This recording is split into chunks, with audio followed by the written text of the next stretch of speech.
যারা চাইনিজ লাউ নিয়ে অধীর আগ্রহে বসে আছো তাদের গাছগুলো রেডি, তাই আজকে আমি তোমাদের জন্য ভিডিও করে দিচ্ছি যে গাছগুলোর সাইজ কী অবস্থা, আগে সেটা একটু দেখো, তারপর আমি তোমাদেরকে এক্সপ্লেন করছি। আসসালামু আলাইকুম, কেমন আছো তোমরা সবাই? আলহামদুলিল্লাহ, আমি তো অনেক ভালো আছি। আশা রাখছি তোমরা সবাই ভালো আছো। যারা অলরেডি অনেক গাছ নিয়ে নিয়েছো তারা আমাকে রিকোয়েস্ট করেছো যে আপু, চাইনিজ লাউ, চাল কুমড়া এবং হচ্ছে কালো কচু প্লাস কি বলে এটা, পুঁই শাক, এইসব গাছগুলো যখন রেডি হয় প্লিজ দয়া করে আমাদের একটু জানাবা। তো চিন্তা করলাম ধাপে ধাপে যেহেতু রেডি হচ্ছে আমি তোমাদেরকে একটু জানিয়ে রাখি, তোমরা তোমাদের সুবিধা মতন গাছগুলোকে পারচেস করতে পারবা। আর গাছগুলোর যে সাইজ, টু বি অনেস্ট, আমার বক্সের জন্য একদমই পারফেক্ট।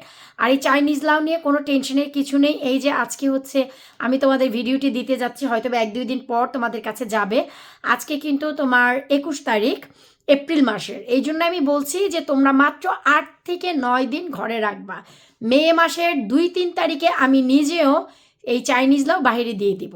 একটু ঠান্ডায় থমকে যাবে, 10-15 তারিখের দিক থেকে এরা নিজেরাই মাথা গজা দিয়ে দাঁড়াবে। এদেরকে নিয়ে কোনো টেনশন নেই। তার মানে এই একটা গাছ যেটা কিনা আমি কিন্তু বাংলাদেশীয় লাউ থেকে এই চাইনিজ লাউ বেশি পছন্দ করি, কারণ এটা অনেক বেশি মিষ্টি হয়। এই হচ্ছে বর্তমানে লাউগুলোর অবস্থা। এই হচ্ছে চাইনিজ লাউ বা গ্রিন স্ট্রাইপ চাইনিজ পামকিন, যেটাই বলো না কেন। ভেতরটা অনেকে যদি জানতে চাও, আমি বলবো আমাদের বাংলাদেশের চাল কুমড়া, একদম এক্স্যাক্টলি দ্য সেম চাল কুমড়া। চাল কুমড়া যখন বতি হয়ে যায় আমরা যেমন সেটা দিয়ে মুরব্বা বানাই, এই যে তোমার চাইনিজ লাউটা, এটা দিয়েও যখন বতি হয়ে যায় আমরা মোরব্বা বানাই। তার মানে হচ্ছে এটা হচ্ছে চাল কুমড়া জাত ভাই। আর এটা কিন্তু আমাদের দেশীয় লাউ থেকে অনেক বেশি মিষ্টি হয়। আমি কিন্তু চিংড়ি মাছ দিয়ে রান্না করলে মানে অলওয়েজ এত বেশি পছন্দ করি। এটা কচি অবস্থায় খুব ভালো লাগে, যেমন কি আমাদের দেশীয় চাল কুমড়া কচি অবস্থায় মুরগির মাংস অথবা মাংস টাংস দিয়ে খুবই ভালো লাগে। যখন বতি হয়ে যায় তখন কিন্তু বেশিরভাগই সবাই আমরা মোরব্বা বানাই অথবা ভাজি টাজি করে খাই। তো সেম এটা হচ্ছে, আমি এই জন্যে বলে দিচ্ছি নতুনদের জন্য একদম, যারা এটা সম্বন্ধে জানো তারা তো জানোই। এটা যখনই হবে তখন সুন্দর একটা গোলাকার সাইজ হবে। আর আমাদের যে প্যারট, যেটা টিয়া পাখি, সেই টিয়া পাখির কালার হবে প্রথম আমাদের লাউটা, ঠিক তখনই তোমাদের কেটে খেয়ে নিতে হবে একটা নির্দিষ্ট গোল আকার হলে। যখনই এটা ডার্ক সবুজ হবে তার মানে বুঝতে হবে যে এটা হচ্ছে ধীরে ধীরে একটু বতি হচ্ছে, মিষ্টি কুমড়া যেমন। তখনও তোমরা এটা চিকেন বা ভাজি করে খেতে পারবা সব কিছু দিয়ে। কিন্তু যখন একদম ইটের মতো শক্ত হয়ে যাবে তখনও ফেলার কিছু নেই, বীজ রেখে তোমরা সেটা দিয়ে মোরব্বা করে খেতে পারবা। তার মানে এটা ফেলনা নয়, এটা সর্বকালের সর্বশ্রেষ্ঠ সবজি, যে কোনো ওয়েতেই চলে যায়। যেমন হচ্ছে লাল শাক ডাঁটা শাকের মতন ছোট অবস্থায় শাক খাও, মানে মাঝারি অবস্থায় সেটাকে ভাজি করে খাও বা শাক করে খাও, বড় হয়ে গেলে ডাঁটা হিসেবে খাও। সবভাবেই যেমন সবকালের সবজি, এটা হচ্ছে এরকম। এই সাইজটা হচ্ছে বক্সের জন্য পারফেক্ট। গতবার তোমরা দেখেছো যে চাল কুমড়াগুলো, আই মিন এই চাইনিজ লাউগুলো, ইচ্ছে থাকা সত্ত্বেও আমি অনেককে দিতে পারিনি, এত বড় হয়ে গিয়েছিল।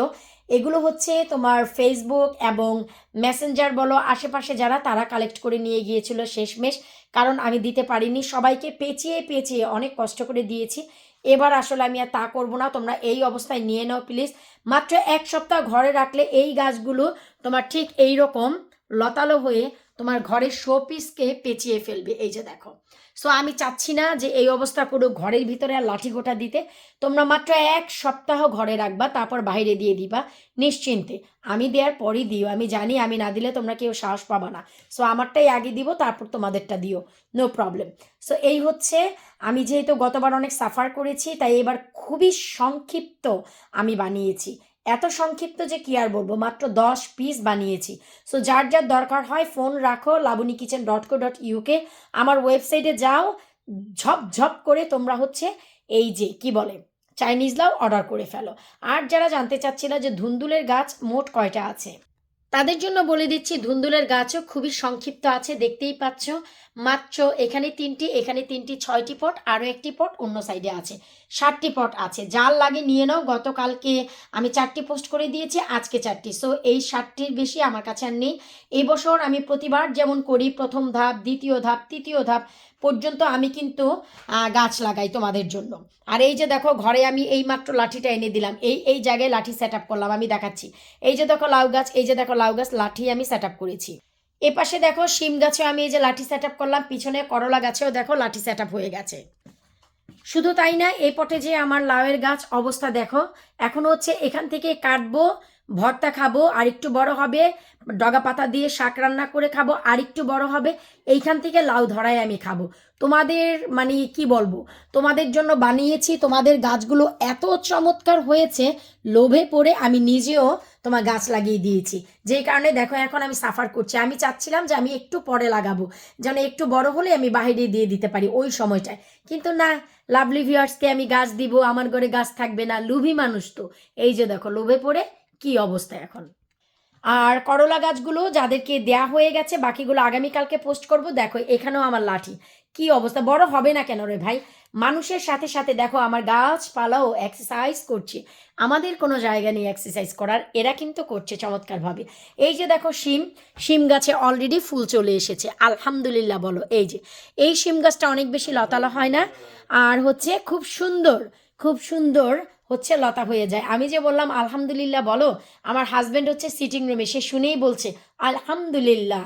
কি বলবো রে ভাই বলো, কিচ্ছু বলার নাই, তারপরেও বলে যাও আমার গাছগুলো এত ভালো আছে। তো শিম গাছে ফুল চলে এসেছে, শুধু এইটাই না, এই যে দেখো এই হচ্ছে শিম গাছ, অলরেডি দেখো নিচের দিক থেকে ফুল চলে আসছে। আর এই যে দেখো লাঠি যে দিয়েছি, শুধু তাই না, এই লাঠি ছাড়িয়ে দেখো কোথায় উঠে গেছে। এটার মাথা কাটবো, আসলে সময়ই পাচ্ছি না, আমি এত বেশি ব্যস্ত যে কি আর বলবো। এই হচ্ছে অবস্থা। শুধু কি তাই, এই যে দেখো তোমাদের ভালোবাসায় যেই আসছে বাসায় সেই আমাকে বলছে আমি কেন লাউয়ের পাতাগুলো নিয়ে ছিঁড়ে ছিঁড়ে ভর্তা খাচ্ছি না, কেন ভর্তা খাচ্ছি না বলো তো ভাই? এগুলো হচ্ছে তোমাদের আমানত, তোমাদের আমানত দিয়ে কি আমি ভাই কাজে লাগাতে পারি? আমি তো ভাই আমানতের বরখেলাপ, আমানতের বরখেলাপ তো ভাই আমি করব না।